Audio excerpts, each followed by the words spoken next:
ওদালগুৰি শ্ৰীমন্ত শংকৰদেৱ আঞ্চলিক সমিতি এই গুৰুজনাৰ নীতি আদৰ্শ বা অসমীয়া সমাজখনৰ বৰ্তমান যি ধৰ্মপ্ৰায় গৈ আছে তাৰে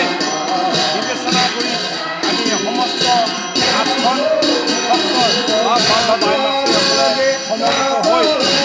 গুৰুজনাৰ নীতি আদৰ্শখিনি বজাই ৰাখি তেনেধৰণে অসমীয়া সমাজখনৰ যেনেকৈ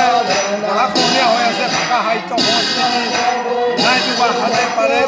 এই সকলোবিলাক বজাই ৰখাৰ উদ্দেশ্যৰে আৰু গুৰুজনাৰ প্ৰৱৰ্তিত বৈষ্ণৱ ধৰ্ম এই ধৰ্ম ৰক্ষাৰ অৰ্থে ৰক্ষাৰ অৰ্থে আমি গঠন কৰি আজি বিশেষকৈ এই 200 বছৰৰ প্ৰতিষ্ঠা দিৱস আৰু এই প্ৰতিষ্ঠা দিৱসৰ আমাৰ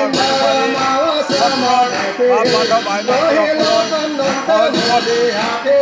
অনুষ্ঠিত কৰা হৈছে। ইয়াত বিভিন্ন কাৰ্যসূচীৰে বৰ্ণাঢ্য কাৰ্যসূচীৰে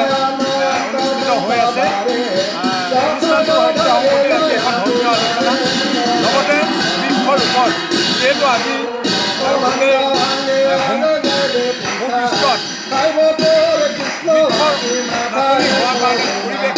মানে ধ্বংস হৈ গৈ আছে। প্ৰাকৃতিক পৰিৱেশ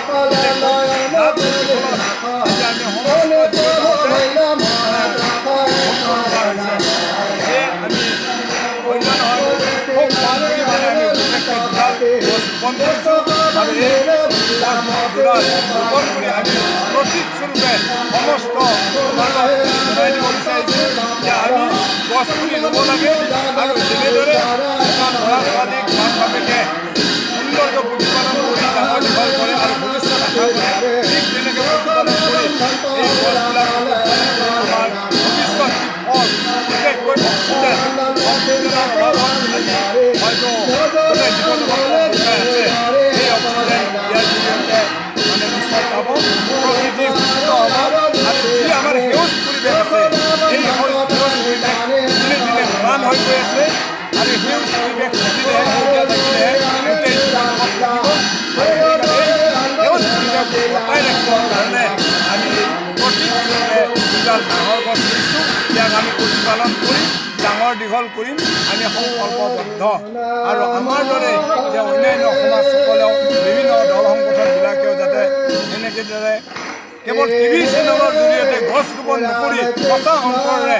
গছ ৰোপণ কৰি তেওঁলোকে প্ৰকৃতিৰ প্ৰতি অৱদান আগবঢ়াওক গোটেই জীৱ জগতৰ উন্নতি সাধন কৰক এইখিনিয়ে ক'ব লগা কৃষ্ণ